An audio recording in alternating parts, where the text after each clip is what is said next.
Hello and welcome back to the Without the Bank podcast, where you and I are going to talk about all things IBC. Yes, we are. We are back into becoming your own banker and doing a review on the next chapter. It has taken me forever to get through this book, you guys. I am sorry. You've probably read it like a year ago, and here I am still doing chapter summaries. But we are back at it. Expanding the system to accommodate all income. That is the next chapter, and where I ended off for the last one. And so let's talk about it. Oh, this chapter. This chapter gets people into trouble, and this chapter makes everything sound like it's really simple, and it is not. The very first sentence in this chapter is where the challenge begins. Nelson says, "People look at me strange when I say premiums and income should match. Doesn't all your money go through somebody else's bank? Shouldn't it go through yours?" All right. This is where we get the phone calls that say, well, Mary Jo, if I make $100,000 a year, I want $100,000 a year going through the policy. If you continue to read Nelson's book all the way to the end, he says it will take a lifetime to get to that goal. Because Nelson counted his income as dividends that were getting paid, interest that was getting paid. It was not literally every red cent. And I know there are people out there that are trying to do that. You have to remember, if you are putting living expenses through this policy, let's just say it costs you $20,000 a year to live. You have to borrow that $20,000 and pay it back, then pay $20 in premium again next year. So you actually have $40 because you borrowed $20 to live, you got to pay that back, and you have next year's premium of $20. Now, this works great. This is just like operating. This works great if we can front load the policy so that now we dumped in an extra 20. So we put 40 in year one, 20 in every year after. So we've got the money to pay it back in some instances. But it's a lifetime of doing that. We can't do that right away. And we really have to remember what Nelson was doing here was teaching us to think. Not everything in his book is literal, right? People will call and say, oh, I just want to pay a 4-pay policy because that's what Nelson has in his book. We can't do that, okay? So we have to think about what was he trying to teach us? And remember that Nelson was a thinker. He didn't take anything literally. The guy learned about something and then he changed it.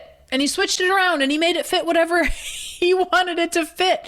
He did not ever put himself in this little box of thinking. Okay? And so he goes on to say that 34.5 cents of every dollar goes to somebody else because that is interest. 34.5 cents of every dollar is going to the bank in interest. You have a boat payment, you have a home interest payment, you have vehicle payments, and maybe that's lower now. I don't know. Credit card payments. Now interest rates are coming back up. He had higher interest rates. But by the time we're done looking at it and we've recalculated the numbers, it pretty much stays the same. Because why? Parkinson's law. Our needs rise to meet our income. So if we have more money, we just go buy more things and we go to the bank and borrow more money to go buy more things. He also says, once a pattern in life is learned, in a culture it is nigh unto impossible to change. His paradigm is fixed, set in concrete. The peer pressure and conventional wisdom is overwhelming, but that doesn't mean it can't be done. So when people are saying, oh, you can't do that, life insurance can't do that, oh my God, no, that's not gonna work. Didn't we talk about that earlier as part of the arrival syndrome? That you just think, well, there's no possible way. How can we possibly do that? If we have, he goes on in this chapter to say, if you have a vehicle payment that comes to an end, where are we going to put that money? If you have a student loan payment that comes to an end, what are you going to do with that money? I love it when people pay stuff off and then I say, well, what's going to happen to that money? Oh, I don't know. Because if you don't automatically take it and put it in savings, it's gone. Gone. Nobody knows where it went. And it probably went to buy more groceries. It most likely went to the bar. It could have went to buy another toy because that payment's paid off. Let's just create another payment in its place. When in fact, we should be creating another policy with that payment, right? Because this is all about expanding your system. And Nelson had 49 life insurance policies. They were not all huge, but he was constantly expanding his system. If he had freed up money, he kept starting new policies. You can have a certain amount of policies on yourself dependent on your life value that the life insurance company puts on you. If we get over your life value, then we can go to business partners, we can go to kids, we can go to grandkids. We have other people that we can insure. It is very rare, it happens, but it's very rare that I find somebody that I can't insure because we're either human life value, we're over human life value, or they have health issues or something. But we can almost always find somebody. But we need to get the thing funded. And where is that funding going to come from? Many people come to me and say, well, Mary Jo, I want a big policy right away so I can add to it. Because once it's set, we can't add more money into it because then it becomes taxable. So we have to start new policies. Yes, you have to go through underwriting. A lot of times what I'm going to do is if you don't like going through underwriting or we have a bad family history, well, then maybe we want some convertible term insurance. There is a time and place for term insurance.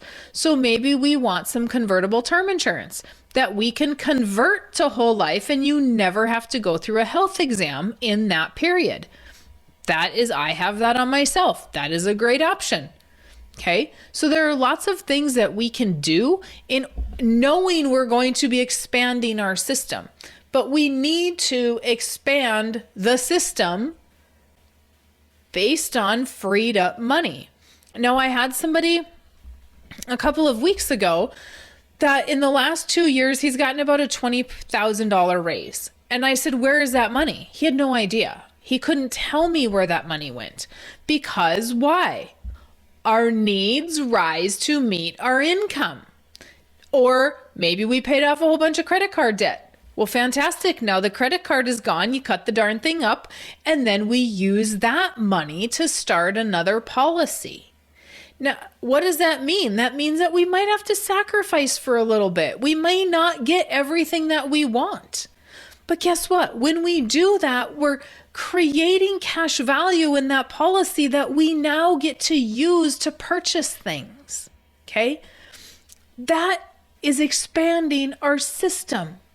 Not just expanding the policies, but expanding how much interest we make, expanding how many dividends we're getting. Those are huge, huge factors in exactly what we're doing for infinite banking. Now, I'm going to put this little tidbit in here because I am frankly sick and tired of sitting by, and today I actually made a comment on somebody's TikTok that was talking about IULs and infinite banking in the same TikTok.